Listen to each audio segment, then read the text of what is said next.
Hi, and welcome everyone to our episode of Soul and Science. And today we're going to be talking to you about conscious choice, awareness, and truth. This is a topic that I really love. And Ardaas ji and I have been going over it in different ways and talking about it, touching upon it in our previous episodes. And really, here we are finally to talk about truth, conscious choice, and awareness. So, Ardashji, you were sharing that you were looking for a definition of truth on the internet, and you shared some really funny anecdotes, and I thought it would be a great place for you to start with that. So, hello everyone. Thank you for joining us, tuning in. And yes, it's funny because when you are defining something, I mean, we are trying to start this podcast with a definition so that we have a starting point. And when you define something, you are supposed to give the characteristics of that thing so that we know what we are talking about. And I was looking for truth in the internet, and the dictionary, the general dictionary says, truth is the quality or state of being true. And truth is a fact or belief that is accepted as true. And it's like, what? What kind of definition is that? This is like saying a chair is the thing that we all call a chair. Of course, it's a chair. So no, it seems so silly. I think that's called a circular definition, where the element that you're trying to define is contained within the definition itself, and it shouldn't be like that. Normally, when we are defining things, we shouldn't use the very same element. Anyway, I found another one that is more appropriate. Mm-hmm. That is that which is true in accordance with fact or reality. But again, truth is that which is true. So it's Yeah, utilizing the same word, but at least it's bringing something else in accordance with fact or reality. So I'm not very pleased with the definitions that we already have prepared. But then that also springs a new question, which is what is truth? Sorry, what is reality and yes, what is facts? yes, So I'm afraid we don't have a very good starting point for today's discussion. We're going to have to figure out our own definition in a way, probably. absolutely. Absolutely. I think this is because this is it's interesting that it's very difficult to fully grasp truth in that sense. But I'll just talk about it from the psychology perspective first, maybe, because it's nuanced, right? Because when we look at truth in psychology, we look at facts of what happened. Example, there is a glass on the table, or I walk down this road, right? I walk down this road that I love. Is is that truth? Well, we don't know about the love. So in psychology, we say, okay, you walk down a road, that is the fact, and that is the truth. And it's based purely on that, and that everything you layer over it, whether it's a nice road, whether you love it, whatever you add on it are interpretations, perceptions, and opinions, um, which layer and filter what is the fact of what happened, which is just that you walk down a road. But already, by what you are saying, you may think that's a road, and somebody from a different country may think that's a highway, or another one we think it's just a little path, a dirt path. That's not even a road. So Absolutely. even that, whether we consider that that's a fact, Yes. well, that's a matter of perception as well, no? Absolutely. And definition depending on where you come from. And so then the fact becomes only smaller that I walked, Yeah, right? yeah. And I'm thinking of the old story, the Indian story. You know, you are Indian, so you will tell us better. But you know, the I think it's like the four blind people touching an elephant. Yes. Can you Yes. can you tell us that one? It's quite funny. I don't, I mean, this is when I was a child, but the funny thing is that you brought this up because I only understood the nature of the story much only in the last few years, because there's a story that are four blind men, they come across an elephant. They don't know, obviously, it's an elephant. They're blind and they all touch the four different legs. And one person says it's a tree. Oh my God, it's a tree. Somebody says it's a rock. one person touches the tail and it says it's a snake. Um, and the other two find, it's a house, it's a tower. And there's the fourth one that calls it something else, and that they all are sort of got their own definition and experience of what they are having with the same elephant's 4 feet, and Right. how that changes, and that each one considers it to be their truth or truth, because this is what I Correct. feel, this is what I experience. Of course, in this case, they're four blind men, but it's really, really interesting because I started realizing, oh yeah, but we are also sort of blind because we're unconscious of what experience of the past, or what we have considered an interpretation, perception based on our culture, conditioning, etc., that's getting in the way from us fully experiencing what is in this current moment. So, me And talking. also not just the unconscious, like you call it, but in general, we have blind spots, Mhm. physically and metaphorically. So physically, there's parts that we cannot see with our eyes, like when you're driving, you have to be careful. But Yes. also with our minds, there's things that we don't perceive, and not just because we are biased by our subconscious, but because just we don't notice that, we don't perceive it. So there, we are blind in many ways. And for most part, I think you're blind. We are blind to our own selves, right? It's easier to observe another and far harder to observe the self, and that's, I think, the whole journey of psychology and yogic wisdom, is to go inward and build, which I thought was interesting, was insight, as we call it, the sight within, the Mm-hmm. insight versus the sight outside. And that what we then therefore perceive outside to be truth versus what is within, which is truth.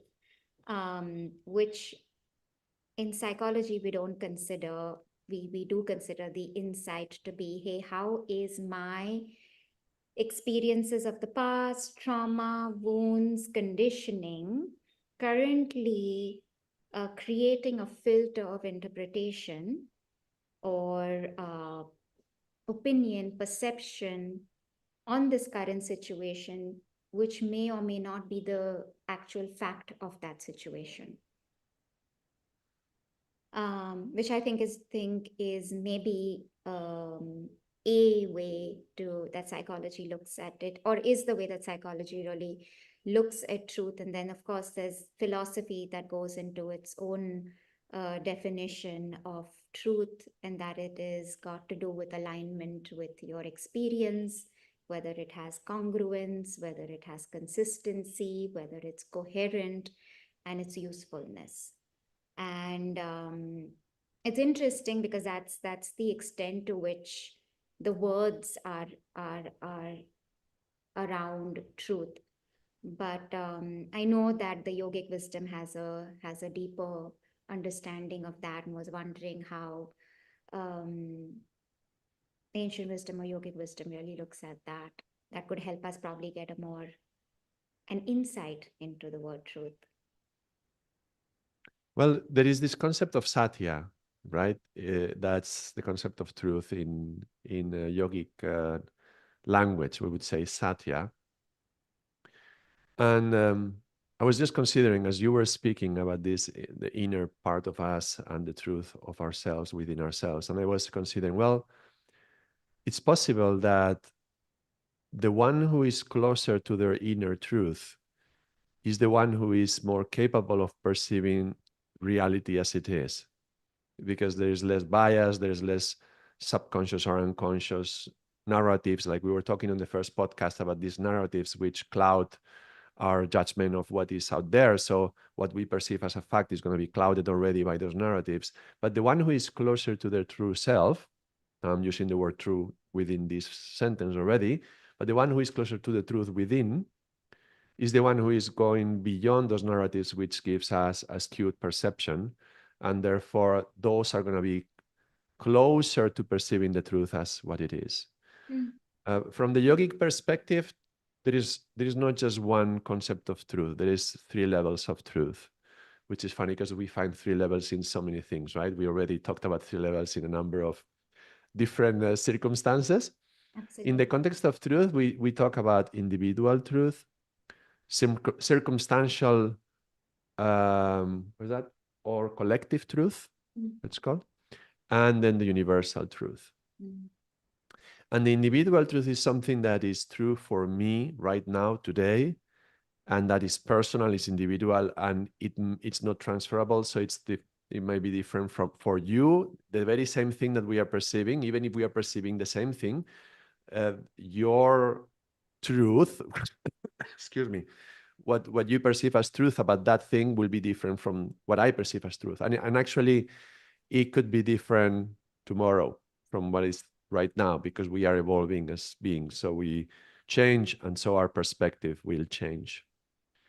And that's an individual truth. And I would say that's the closest to bias. That's the one that is closer to there being some bias and linked to our own narrative, but also our own blind spots, which, in the eye, we know where they are physically, but psychologically, it's not so easy to see because maybe your blind spots will be different from mine.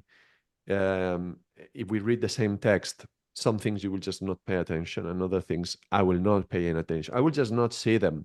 And this happens. We can all relate to this experience of going back to another book and reading it again and suddenly realizing that they are saying something they had not read before. But mm, my eyes have been gone through these lines before. Why did I not see this before? So we were blind to that concept.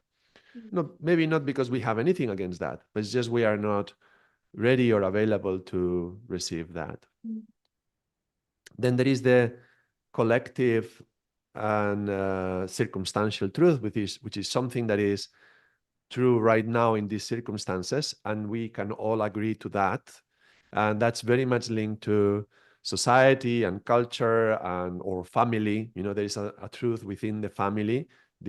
We all understand that that was true, and is within that group. mm, Outside of that group will not be considered true, but within the group, we all agree that's what happened. So that's like a fact for us. And again, fact is so weak because mm, we perceive things, um, and we may say that's a fact, but well, is it a fact? And even some people will say, well, facts adhere to some laws and properties that we can measure and judge through physics and mathematics, which is the things that we have closer to understanding truth. Mathematics, the word math comes from essence of the essence, math meaning essence. So trying to find the essence of things, that's like trying to find the truth. And mathematics is a good way to express things which we can measure. And if we measure it today and we measure it tomorrow and the day after, we can say, oh yes, it's true because it's happening always. And that's a thing that I like to take, and I will bring it back again. But even mathematics and even physics, or especially physics, sometimes we observe something and we create a law that describes it and seems to describe it pretty well. But as science advances, then we prove that that was not true. And even though that law seemed to adhere to what we were observing as fact, later on we observed that actually that was not true. And there is a more closer approximation, which at the end is going to have to be that, an approximation to what is really happening. mm, So even within circumstantial facts that, or let's say the field of science accepts that this is true right now, like the earth being in the center of the universe, these kind of ideas which could be accepted for a long time, eventually they can be proven wrong. mm, And now there is the third level. The third level is the universal truth, and those are things which are true universally for everyone and for everything and for any time, and not always accessible directly as people because we don't necessarily have an immediate capacity to access those truths because they are universal, and sometimes we may not perceive that, but they are there and they are affecting us whether we believe in them or not. They are. mm, That's how they exist. And as you were explaining the example of the elephant, I was thinking of Ganesha and how it's a symbol of, for God. And, different people will approach Ganesha and have a different relationship to Ganesha. Just like people may have different approaches to God. And one will say, oh, it's like a big tree, and another one is like a snake, Mm. so they may perceive God in different ways. And for them, it may be true, but it's also linked to a matter of faith, which actually the word truth, I believe, in the etymology of it, there is a connection to some German root with some word with faith, something related to faith. So we believe that it's true, and that's how it can become true. But even our relationship to something that is universal, God, if we talk about God as something universal, our perception of that will be a personal level of truth. How does that sound? It left me silent, so it must be the truth. Even in yoga, we utilize the symbol of Om, Mm. and we say it's the vibration that is everywhere and it's been there since the beginning of time, the beginning of the universe, and it permeates everything. And out of that Om, the whole creation started. But Om is also represented as an elephant. The symbol of the Om is similar to an elephant, the elephant face, Ganesha's face. So we could also say that our perception of Om, and when we vibrate Om, we have a different experience, and that's our personal truth in relationship to that Om. Right, so there's a universal truth and there's an individual experience in relation to that universal truth. Yes, Yeah, yes, absolutely. I think it's the truth for anything that you experience that is considered, for example, seasons, or which are always, and that's the truth is winter. Everybody experiences that experience of winter, for example, in their own individual way and truth. correct. Which takes me to the thing on individual truth, because I think that's where most of us get caught up between truth, opinion, perception, and believe that whatever we think and whatever we say is the truth, right? And then that's where a lot of the disconnection, disruption, and relations happen, because we consider every thought and everything we're saying to be truth, because yes, it is my truth.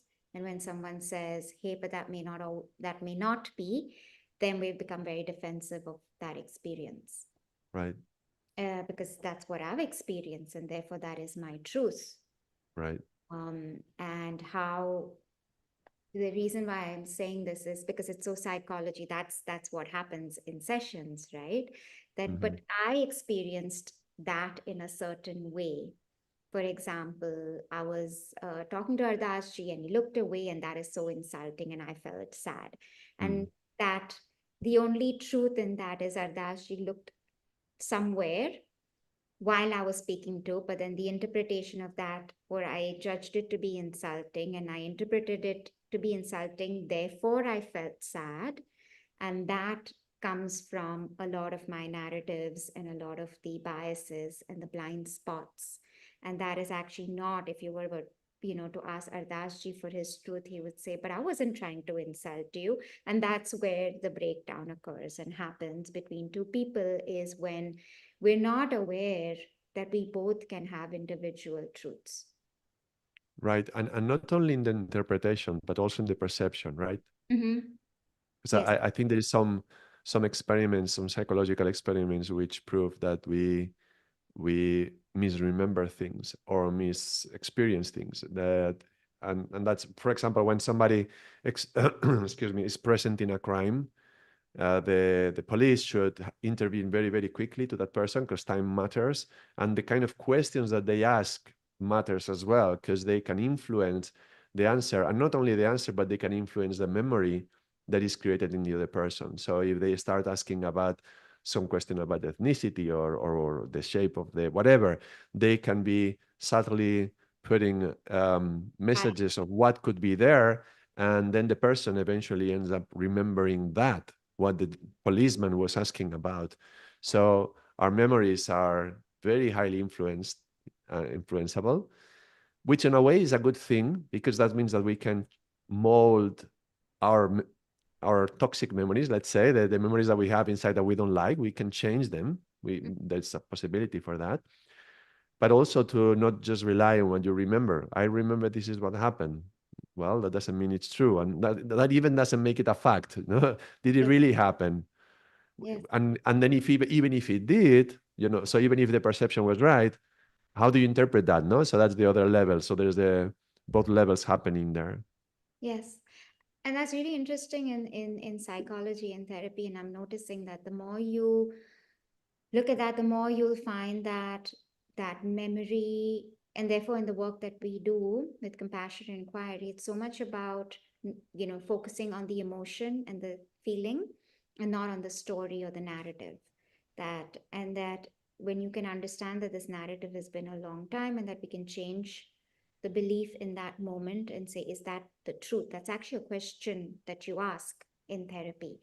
um, and are you sure it is the absolute truth? And then you look at possible other interpretations of what it could be, and therefore what is the truth, and you re-look at whether that interpretation or that narrative is the truth.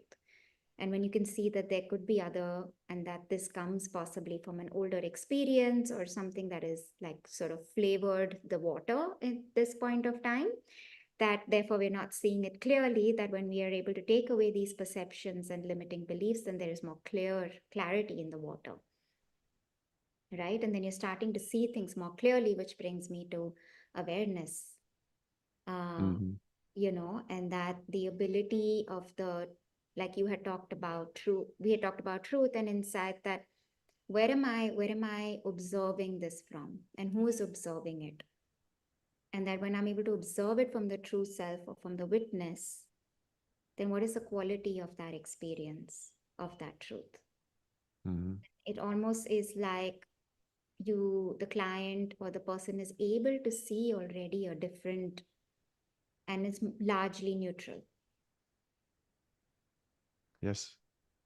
And that then becomes neutral, because I remember at the beginning of my own therapeutic journey, there was always this thing that, you know, it's benign. And I was like, no, it can't be benign. It's so painful. How can things be benign?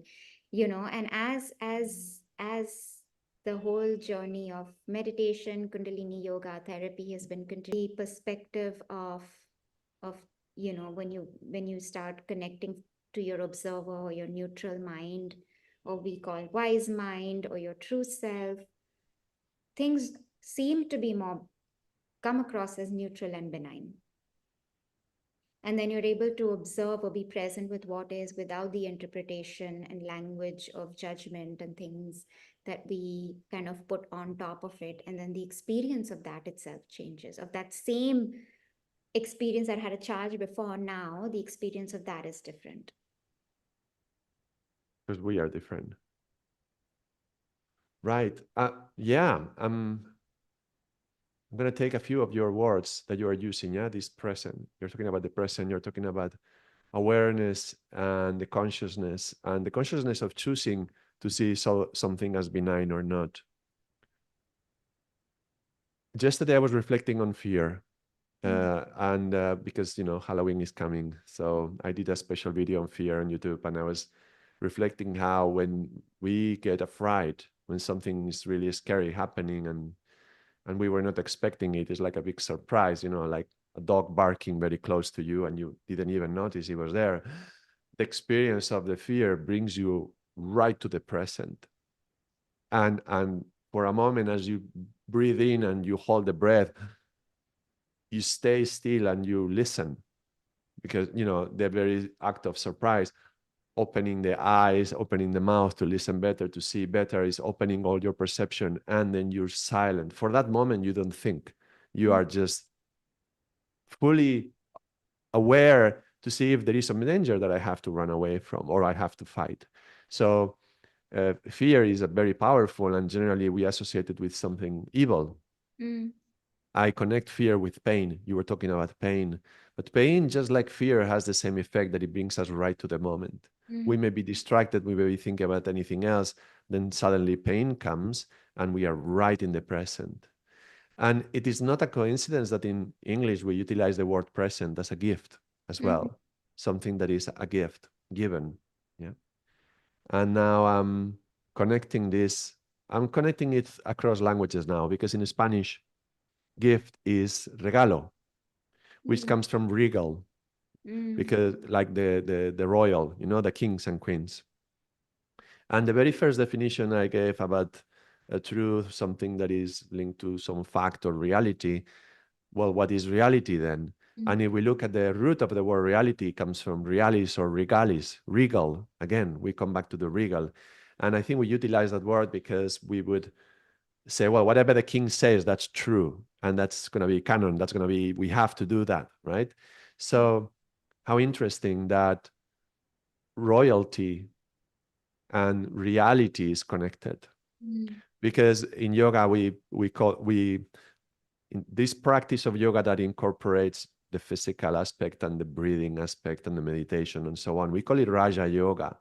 And mm, Raja is like the kings and queens. So this is the yoga of kings and queens. And the very word regal, yeah, connects to real. So it's a yoga of reality as well. mm, And we say that in this style of yoga, it's not about expecting anybody to come and crown you, put a crown on your head. That would be the waiting for an initiation. But not in the times we are living now. We have to self initiate and we have to accept that we want to live the path of a Raja Yogi. mm, And the idea in yoga, it's about awakening of the Kundalini energy, which is in the base of the spine. As it rises, we say that it goes into the crown. We call it crown, the top of the head, because that's where the crown is put. But in yoga, it represents also that as this energy, which is linked to consciousness, rises, this is like saying your consciousness rises, you are waking up, and it reaches the crown, you are like a king. Yeah, this is your kingdom. This is your, you know, your house is your king, is your castle. This is my kingdom. Yeah, this is myself, and it becomes real. So the mm, more consciousness rises, the more you are becoming real because you are becoming conscious. And mm, when you are not conscious, you are affected by whatever the subconscious is doing, which is generally thinking about the past, rehearsing and remembering, or fantasizing about the future and projecting and, you know, all the expectations and so on.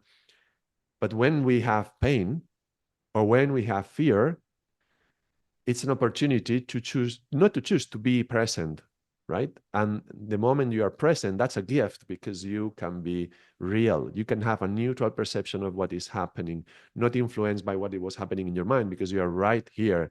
And the fear that can push you mm, into that place, it can bring you to this, you know, the mind shuts up, you are in silence. So that's a moment where you can appreciate things for what they are. mm, Immediately later, the mind will engage, and you will see lions where there are none. You will see a shadow, and you will think there is a demon or something. No, mm, maybe that's why Halloween is so exciting because once a year we can all pretend to be monsters and so on. But the thing is, can we choose to go into that state without needing to get afraid mm, or pain? Because if we don't, life brings pain anyway. So we're going to have to experience it, right? But if we can place ourselves in that awe state of reception and openness and ready to see the present and it's a neutral state, then we don't need life to scare us and we don't need life to bring us pain. So if we are just allowing ourselves to choose to do that consciously. yeah.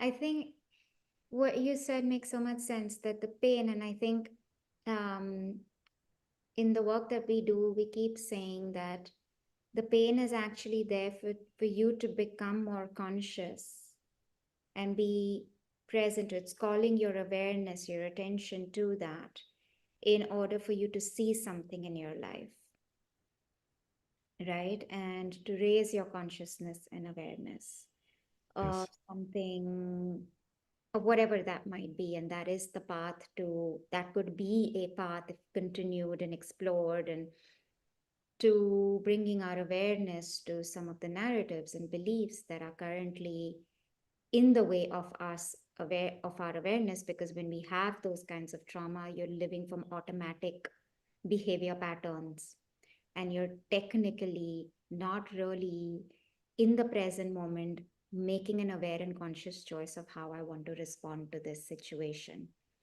Mm. Right? Because then I'm stuck in in a pattern that I don't even know I created out of consciousness. I probably was conditioned. I've continued to do what I thought was, the only way I needed to survive. And therefore, then you're still Correct. operating from survival mode instead of being Correct. in present mode and saying, okay, fine, this is not the same thing. And so, can I fully and openly be receptive and open to life? Mhm. Otherwise, I'm always operating from a defended space, which is an unconscious space because it happened in the past, it can happen again, and fear is constantly driving it. And that takes me to so much of the understanding after being on this starting Kundalini yoga was how much of my choices to respond are conscious. How much of my How time much of my choices? What do you say? how much of my choice to respond is conscious, or am Ah, I just doing it from an unconscious automatic state because that's the only way I know, and I don't even know if I was taught or learned it, or I just did it out of survival because that made sense back then. right. But we evolve and we grow and we're no longer, and so much of this we take on in childhood, and today we're adults and we're probably still doing those same behaviors Right. from a very unconscious space, and wondering, and then getting stuck with the frustration that it isn't working for me. And yet we aren't think we're very quick to blame the outside environment than to do the work of the conscious awareness of why am I responding or reacting in this way? Where is it coming from? What is the truth here? The truth is simply otherwise for us, you said this, therefore I reacted. There isn't any understanding of responsibility and accountability and conscious choice of not having to have that same reaction each time. I can do something about it. I like that word that you use, accountability. Yeah. There is accountability to the actions that we do. And the accountability is going to come anyway because karma, right? We talked about this last week. But maturity implies taking responsibility for what you did.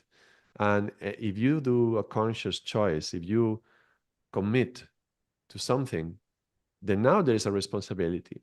Now, Yeah. if you've committed and you commit fully, okay, now there's a responsibility to that. So this evolution that you're talking about, no, this evolving has to include in a way responsibility, or otherwise there's no maturity there.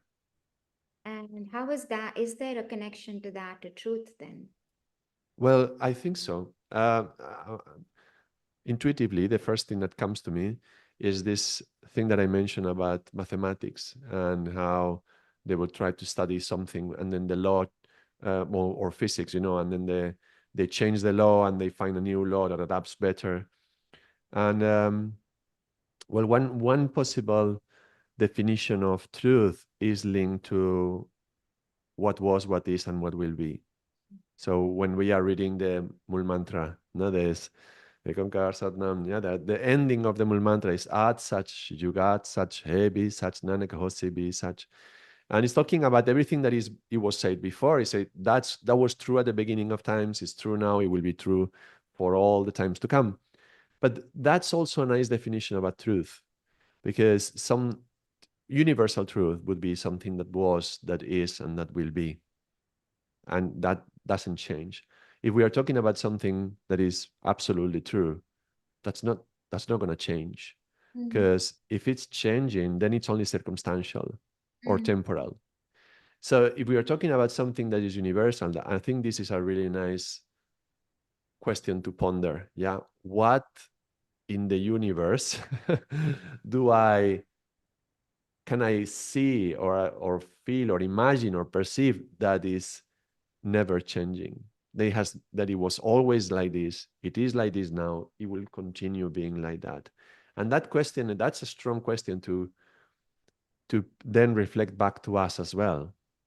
Mm-hmm. Because yes, we were talking about us evolving and maturing and taking responsibility for our actions. rewriting our dramas and learning the lessons from the past and so on. Well, one thing you can say is, well, before you had that situation with your father, whatever, you didn't feel like that. And now you feel like that. So there's something false here, Mm, right? Because it wasn't true before, and it's not, and now it's true. You think it's true. Your father hates you, yeah, whatever. And then it, at some point in history, you have created that fact. Well, it wasn't before. So there's probably some perception here happening. And is that a universal truth? Well, of course not, because we are not, my father is not going to be universal. I'm going to be gone from this planet at some point as well. But if we just take the period of our lives as well, how was I at the beginning? How am I now? How will I continue being? Then we can see many of the things that change in our character, they are all superficial changes. mm, My mood, for example, today I may be in a particular mood, and last week I was in a different mood, and they are changing, which means that I am not my mood. There is some essential truth about myself, some true essence of myself that is not aligned with those moods. It's beyond those moods. And then so we have to ask, so what is my essence? mm, And then you try to go, well, who am I? How am I? Well, I've always been curious. Okay, all right. So you're a curious guy. Okay, so maybe curiosity is closer to the truth, and it's probably closer than today that you are feeling frustrated or whatever. But maybe it's not even curiosity. So by exploring what qualities have always been with me, even before I was born, that I probably brought them from the previous life, but mm, if I can identify those qualities that are resonating closer to, it's still my individual truth, but even my individual truth has to be closer to this before, now, and after. So somehow navigating all the others which are not, like the moods, we can get closer to the true essence of mm. who we are. Yeah. How does that sound according to psychology and the true essence of self from psychological perspective? Yeah, I mean, now it's like I said in previous times that now we're talking about a true self and an essence. Because up until now, psychology, even though it was the study of the soul, its conversation was largely around mind, and the mind is ever changing. Right. So we are And not that thought. yeah, we're not the thought. And Buddha kept saying, "You are not your thoughts," right? And he had his own thing of the noble truths and things like that that he proclaimed about, talked about in terms of suffering, and then some psychology therefore come now today. A lot of the questions are around, okay, the true self, the wise mind, and what is the essence of that? And if that is your truth, then what is everything else? Right? And that they are your parts, and then they are parts of you, they're not all of you, and then it brings you back to the essence of wholeness, and that you are the whole, and that's the truth, right? And there is an experience to that, and then once you experience it, that becomes your in not just your individual truth, but then you're in relation to the universal truth. now, now we are talking at the end of the path, because who feels whole, right? In reality, most of us are fragmented, Yeah, right? So personalities and with their own interests and some of our parts, right? yeah, yes, yeah. But that's very relevant, yeah, to consider who is the whole that makes all these parts together. Even if I'm not these thoughts, Mm, okay, they are part of my experience, so they are probably part of me, even if I am not that. Like mm, this body, I'm not this body. Yeah, if I was having this little conversation with my daughters the other day. It's like, well, if because one of the artists that we watch in YouTube, we like her very much. She's incredible artist, and she is missing a finger. mm. And we were saying, well, imagine when she had that finger on. If we think that this is our body, that this is part of us, what happens if we lose one finger? Do we lose a part of ourselves? And they were like, no. It's like, then is the body part of ourselves or not? And they're like, Yes. So it's like it was very, very fun, a lot of fun trying to figure out, are we the body or not? No? Yeah. And so yeah, if I lose my finger or if I lose my hand, I'm not losing myself. But at the same time, while I have this body and this hand and this finger, that's part of my experience. So as long as it's part of my experience, that's also part of this whole, which is fragmented in a way, no? Mhm. Then there is something um, how is it called? Sadhguru. Sadhguru talks about this in some videos. If I take an apple, Mhm. I'm not this apple. But the moment that I eat the apple, all the nutrients and the different parts of the apple will be used by my body to create, fibers, muscle, tendons, bones, whatever. And now the apple is part of me. Mhm. So were we ever separate, or are we now, if we are now together, are were we ever separate? So if we think that we are now together, well, the apple was already together with me before, even if it was not within my body. And then if we are talking about experience, well, okay, where does the experience go? Does it go only until my skin? Because I can feel if somebody passes behind me.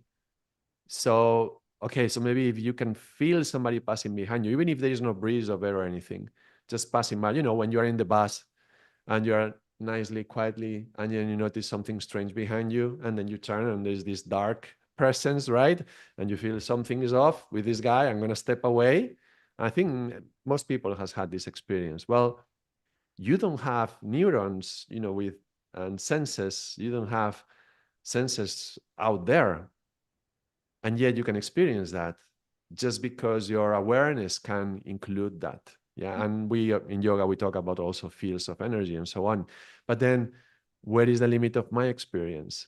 Because if we are saying that's part of me, right? Then is can I expand my awareness and the field of my energy, and then everything that is around this expansion is also part of me?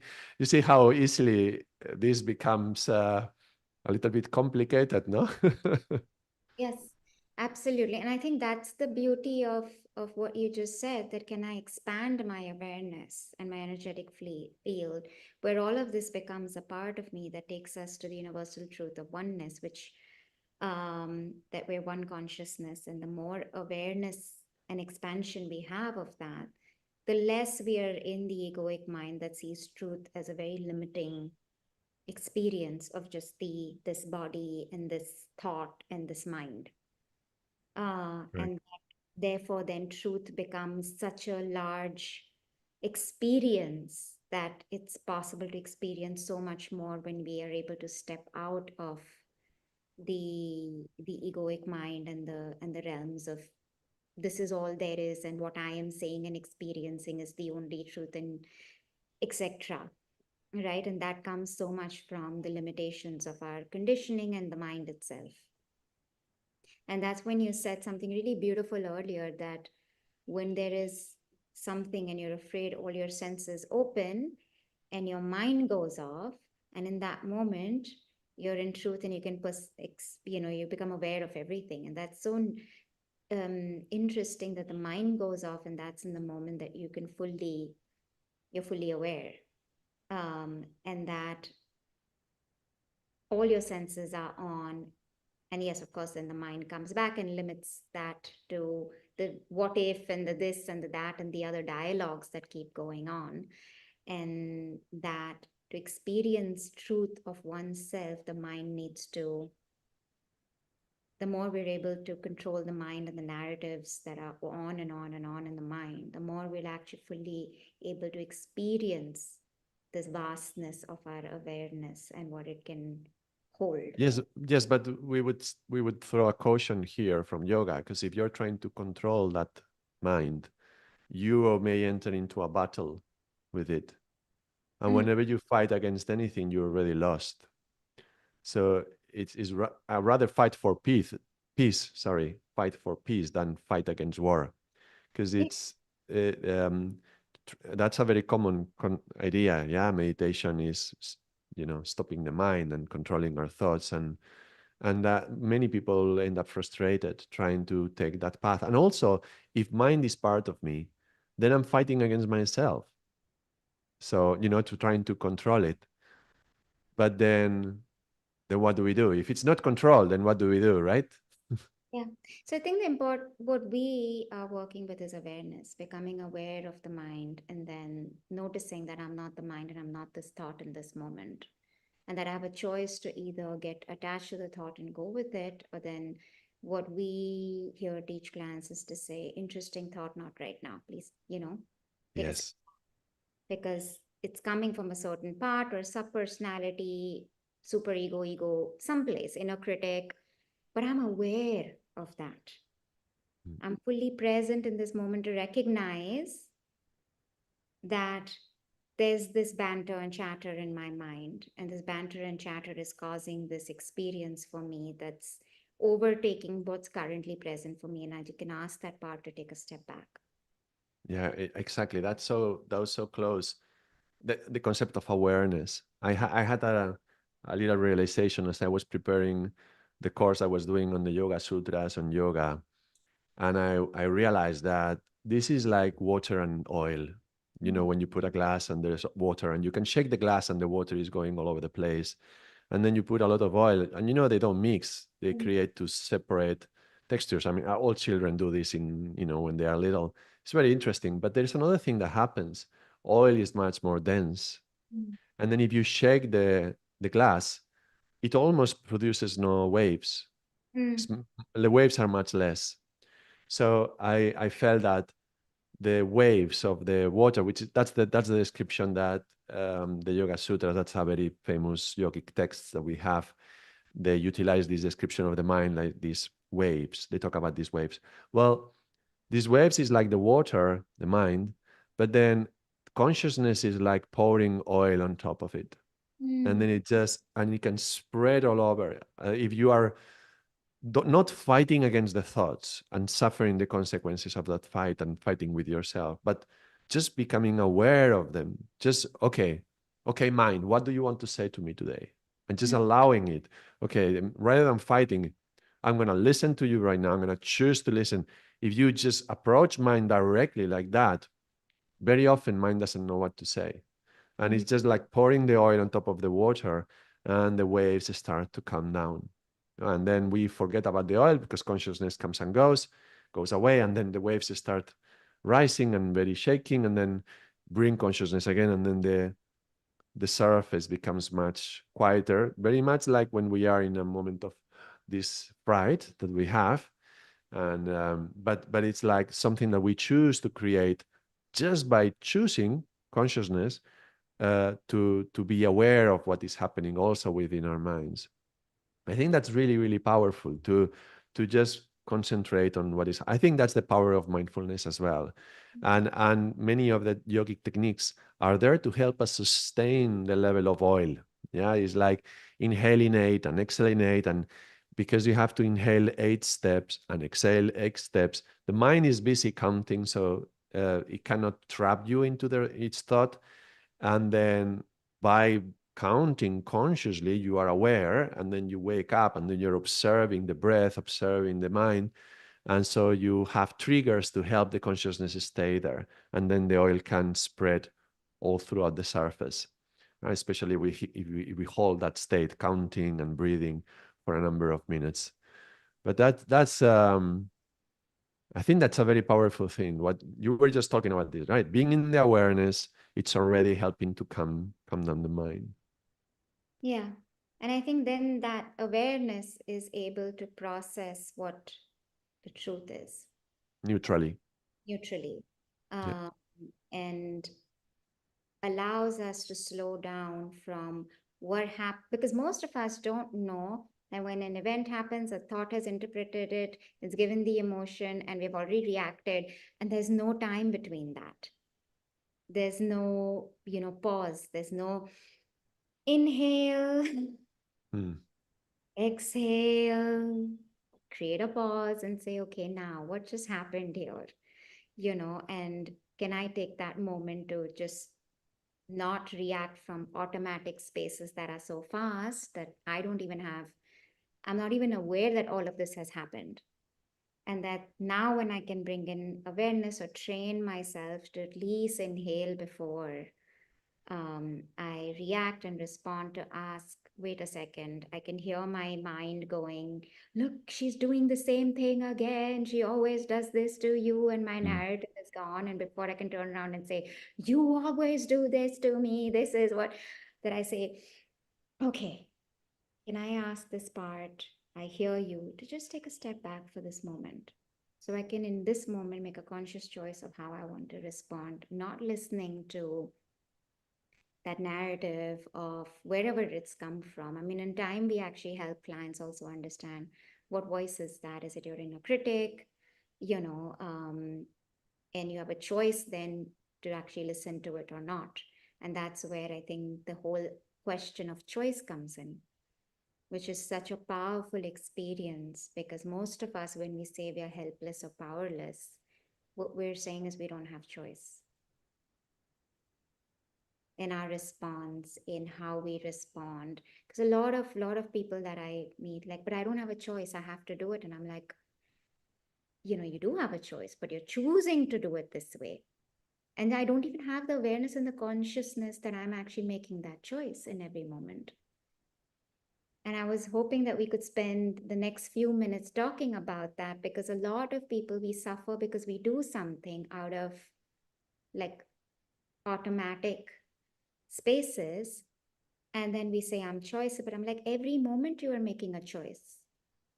The fact that you did that itself says that there was choice in that. To say yes while saying you're choiceless is also a choice, right? And I think that's a space, that a blind spot, that a lot of us as the human existence are struggling with. I think with that, I don't know whether there's Yes, a yes. perspective on It's, that. it's just that, yeah, yeah. It's sometimes that choice is kind of, I mean, who really chooses? Yeah, Did we really choose that? It's we would have to think about this, whether there was consciousness or not, right? Because we make things, we do them, and you could say, well, you chose to do them, and we would say, well, maybe not, maybe they were just reacting, right? The difference that we were talking about, reacting and responding, that comes with in this exact example, right? So somebody does something and then you say, well, they chose to do that. Well, did they choose that? And then if we want to question that, we would have to even question how much choice actually do we have. Not that there are not no choices, but how much do we really choose consciously and neutrally? Because we talk about free will a lot, but the teachings also say everything has been written already. so so what is it? I think it's both, right? But there is always this constant paradox in the spiritual life. So the moment that you consider that, okay, let's think about what is really, really free will. What is really, really a choice that I'm absolutely doing, and I can say consciously 100% that was my choice. How many of those are truly there in our lives?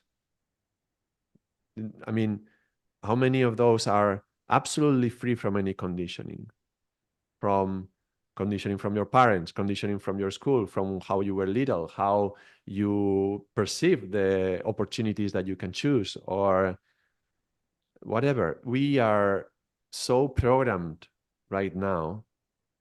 Most of our attitudes, and when I say most, this is 99.999 of what we do, even when we think we are conscious, they also come from our own internal programming, absolutely. our personal truth. Yeah. Yeah, I hear that a lot, saying that, but isn't it supposed to be that way? And I'm like, yeah, okay, where did you learn that from? And where did that come from? And so we haven't even stopped to understand, and that takes me back to insight, responsibility, accountability, to just taking something to be the absolute truth, and this is the only way it's meant to be, and I'm acting in accordance with that, and therefore feel choices, because there's a part of you that says, I may not want to respond in that way. And we aren't even exploring the truth of that voice and where that is coming from. and that the conflict is between what I think it's meant to be, and then there is a voice in me that's saying it may not be right for me, but I'm not listening to then that voice. And what is that voice? Mm. Yeah, there's all these voices within.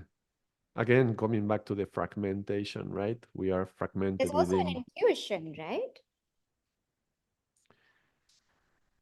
That could be, but there is many voices. Yeah, intuition is one of them. It's interesting. You were um, talking about insight before, seeing within, and intuition is tuition, thought within. So intuition is something that you never learned from that outside. You a part of you from within teaches you in that moment. That's the right thing to do, right? Yeah. Inner tuition. That's very significant. There's another way to translate it as well, but let's go with that one. So there is an inner teacher Mm, and can tell us what to do in the right moment.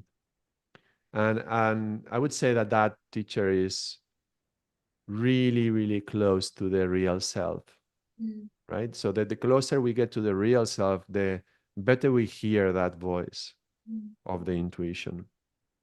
And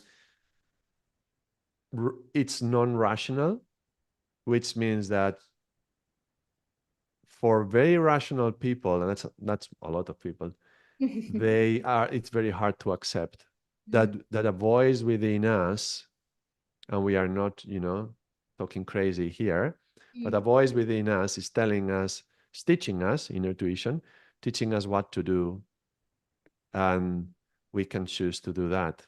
But then you would also say, well, did you really choose to do that, or you chose to follow that voice? But is that also a conscious choice and neutral and 100% free from any? It's really, really difficult to say that we actually did this choice 100% free of any conditioning and totally absolute free will. right. Really, really hard. Yeah. But I think it comes back to knowing that even if I am making this choice, being conscious that I may be making this choice out of conditioning, Yes, correct. Exactly. And taking responsibility for and that as taking well. Uh, responsibility and accountability for that. And that's correct. I'm not perfect. I'm not 100% real. I have my masks. I still wear my masks. But absolutely, whatever is the result of this action, I'm going to take full responsibility. I'm going to be accountable for it. Why do? Whatever it has to happen, I will accept the consequences. yeah. That's And full commitment. Yeah. yes, and that's fully showing up as authentically and truthfully as you possibly can for yourself in that Right. moment. Correct. Correct. Correct. Yes, back to the conversation of truth, that there's so many layers to it, like you said, coming back to individual, collective, universal. And that my experience of that, even with the mass and everything, is to just be aware that, yes, I'm not, there's a lot that I've been conditioned by and, unknowingly, but I'm still making this choice from what I know. And when I know better, I will do better. But from here and now, that's what I do. And I stand by that. I stand by my word, and that I stand by my action. That's my commitment in this moment, with whatever comes along with that is, I accept. And the commitment to constantly keep doing a reality check on what I think is true and what I think that I know. Mm, Constantly keep checking myself. Is that true?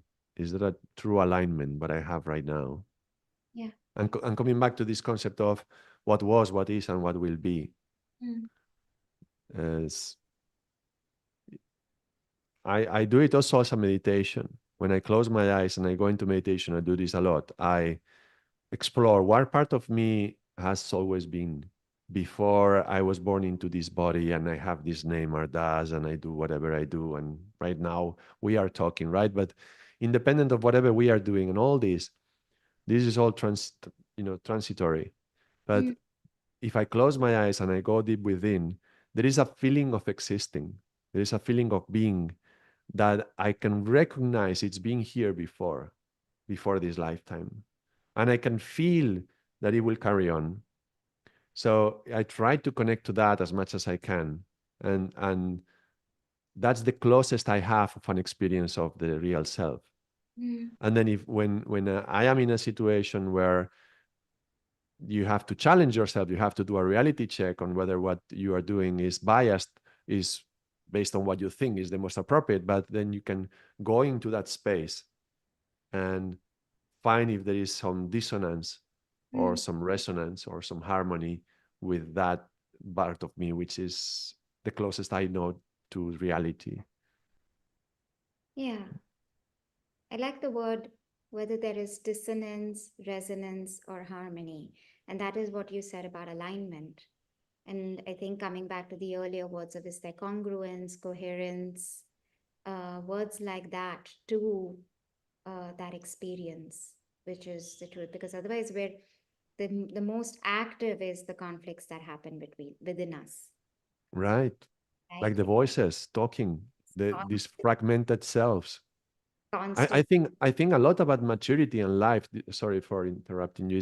Is about making a concert out of these voices and learning to tune them in, learning to speak to each other, to harmonize and make music out of that, all in balance. And then just you walking around the streets, and there's these instinctive voices, and there's this intuition, and there is this intellectual voices, and there's all these things that are happening, and being able to harmonize them and make music. I think that's there's a lot about that in life. Yeah, yeah. I mean, when we sit, and I know that we're closer to the closing of this, that I think the beauty of this truth, uh, it's an invitation for whoever, like you said, you sit with it and you is to just become aware that those all those voices exist, and yet there is a part that can hold, observe all of these and choose from that space what feels aligned and congruent to that experience of harmony within you to come closest to your truth and your true self, um, Yes. and to operate with the possibility that with of more awareness Mhm. and what that might be when we show up in that way. Mm. The possible human being, Yeah, the becoming. the becoming. Yeah. And I think this particular question has been the birth of Soul and Science for me. I think as a podcast, as a inquiry. Um, I think it's Ramana Maharishi who says, "Inquiry, ask who am I," right? And that to keep being in that and seeing how close you could come to that part that's truest in your essence, and to experience that in any possible way that we can, um, I think is the essence of that, what which was, will be, and will continue to be from time to come. Bueno. So is there any other thoughts, Adashi, that you would like to share before we um, bring this very interesting um, conversation? I would say that part of of your work as a psychologist, I can imagine that when a client comes to you, is they are in this harmony, Mm, and there is these voices within, and some of them they may not even recognize like part of themselves, but they are suffering because of that. And some are more emotional, some are more rational, but they are different parts of themselves screaming at each other. mm, And some have a louder voice than others.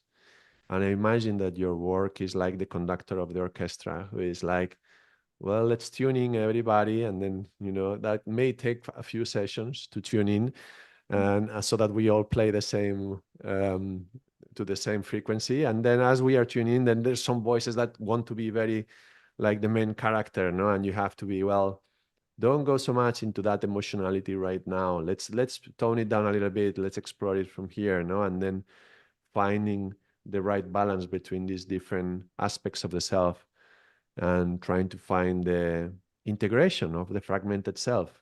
Yeah. And yes, the whole is more than the parts. It's like the bicycle. If we see a wheel and a pedal and a frame, that's not a bicycle, right? When they are together, there's something larger than just some wheels and a frame and some pedals. There is a bicycle. The concept of bicycle appears out of everything to put together. Just like we are not this body, we are not this mind, we are not these emotions, we are not these narratives, we are not these thoughts. But when you put them all together, something arises out of that. Mm. Now, whether it will be a beautiful bicycle everybody will want to ride and a nice and a fast one, or a heavy, clunky one that it breaks every minute and you have to change the chain, it will depend on how you maintain it and how you keep it in balance and aligned and all that. And I think that's where, yoga comes a lot into aligning this body, mind, and spirit. And when we go into the mind itself within, that's where psychology helps to keep the alignment of the different pieces of the mind and the different voices and subpersonalities also speaking together, so that we can have a nice ride through life and enjoy the scenery rather than being challenged with the change of gears and the chain is coming out and the wheel is flat now, no? Rather enjoying the ride of life. And there's some bumps, but, hopefully our wheel is strong enough that we can, go through the bumps, and that's fine. So also to have that resilience, that strength, and those characteristics that we need in the mind and the emotions, that we can deal with whatever bumps are in the road as well, because the whole bike is working well, because everything is balanced. So I use a lot of metaphors, but I think mind understands metaphors, and most people listen from the mind. So maybe that's a good idea, no? To feel life as this metaphor of me with my bike, and how is it today? Are my emotions aligned with my body? Is my mind today going in its own line? This kind of thing. Because if for example, the mind goes away, then I am at night, I want to go to sleep and I cannot, because my thoughts cannot stop turning, like these wheels turning in whatever direction they want to go. And I know tomorrow I'm going to be worse physically and emotionally, and even not being able to connect spiritually. So every part has its own function and its importance to the whole. Absolutely. And I think just to add that into close, when we talk about alignment and balance, um, and therefore it is a triangle of mind, body, and soul, that any one off balance creates the disharmony. So Hmm. we have to take care of the body with yoga. We have to look after the mind with, whether it's meditation, mindfulness, therapy, and to take care of our spirit and soul. Uh, Yes. and it's only when we're taking care of all three and there is harmony also in all three, where does this the does the blooming and the blossoming and the harmony of the orchestra that you talked about sort of create music, Yes. and the music is the essence, right, of the self, of the true self, that then shows up in its beauty, like any tree or plant, and we're part of nature, and that's how I see it. um and then you're blooming in your essence, because of that glorious balance and alignment. And when you talk about being on a bicycle, it's also again another triangle, Yeah. right? And just how important that balance is. And that is the truth. It's that, all the balance and the harmony comes from all three aspects of the human that we take care of, become aware of, and align with each other to live in that alignment and congruence of truth. And one more thing, the balance is in movement. Mm, When you are static on the bike, you fall. mm, You need movement in the bike to be in balance. So to never assume that you reach the balance, and also just don't try to get static in your practices or your whatever aspect of yourself, but always understand there is always movement, there's always flow, and you have to continue that movement to keep the balance. So finding the balance in the movement. Before I asked a question, what was, what is, what will be, what thing never changes? And I remember when I asked that question for myself the first time, the first answer that came to me is that everything is in a constant state of change. So the only unchangeable factor is that always everything is changing, which is a beautiful paradox, but it also reminds me of this bike.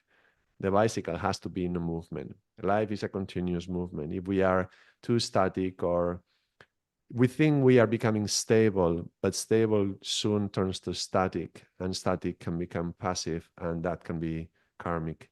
So there has to always be a continuous flow. Yeah. I think that's beautiful what you said, that the truth is that everything's changing and we have to be in a constant state of flow and movement, and to find that when we are in that balance, the movement is with ease and effortless. And that's when we know that we're in aligned with truth and in in the experience in relationship to the universal.